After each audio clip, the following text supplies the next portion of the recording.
Hello, and welcome to the Reverend Money Podcast, a show where I answer one of your money questions in 10 minutes or less.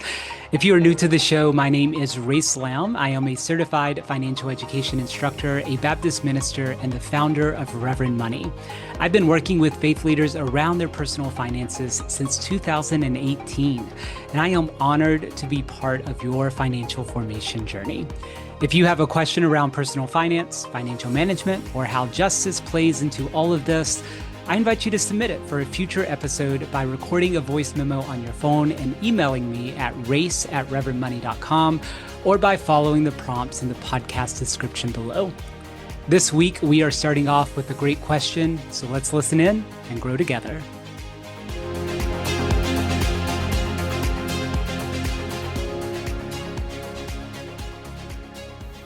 I'm Tracy. I am a recently ordained minister, and I am hoping you can tell me the difference between a 403(b)(9 account and a regular 403(b) account. Tracy, thank you for your question. And congratulations, by the way, on your recent ordination. That's super exciting. So let's start with the basics by exploring what these two accounts share in common. Both a 403(b) account and a 403(b)(9 account are retirement savings plans designed for employees of tax-exempt organizations like public schools, hospitals, and nonprofits, including churches. They work a lot like a 401(k) does in the for-profit world. You contribute money, usually through payroll deduction, into a retirement account, and that money grows tax-deferred until you withdraw it in retirement. Although both a 403(b) and a 403(b)(9 account are similar fundamentally, there is one big difference, which is noted by that 9 attached on the end. A 403(b)(9 is a specific type of a 403(b) account that is exclusively for church-related organizations. It's governed by a special section of the tax code. Yep, that little 9 at the end refers to section 403(b)(9 of the Internal Revenue Code. And here's why that matters. First, this plan is uniquely designed for churches.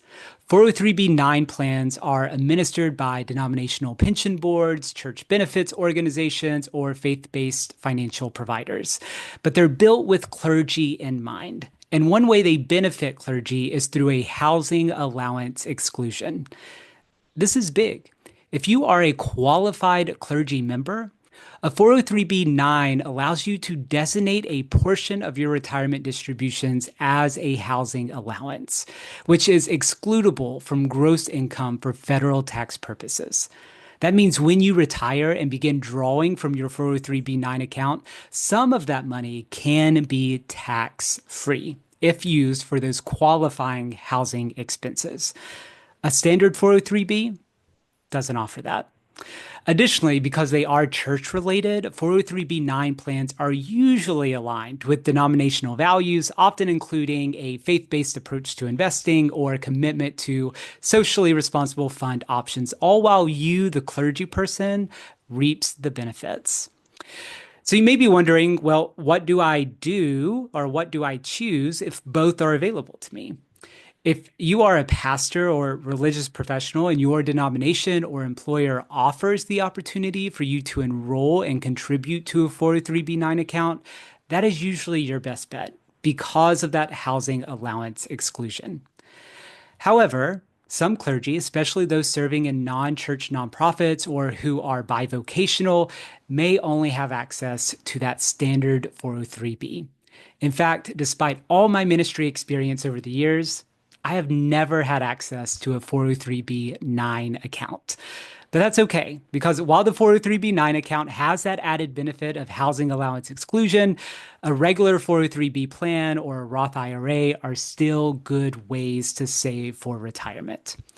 So whether you do or do not have the option to contribute to a 403(b)(9 account, remember that when it comes to retirement in general, the biggest step is just getting started. The sooner you start contributing, the more time that money has to grow.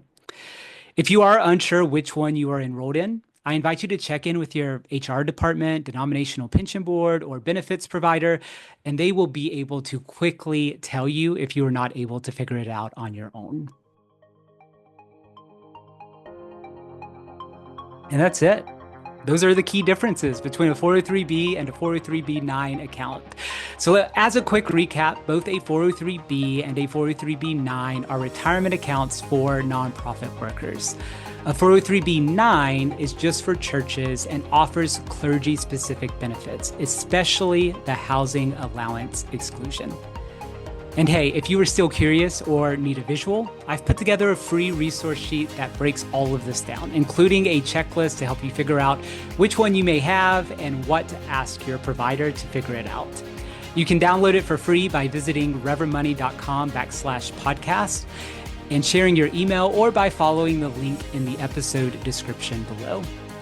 Friends, thank you for spending these few minutes with me. Tracy, thank you for asking such a great question to kick us off here. And if this episode helped you, I invite you to leave a review, make a comment, or forward it to a fellow faith leader. And keep those questions coming. I might just answer yours next week. Until then, thank you for your ministry, and go in peace.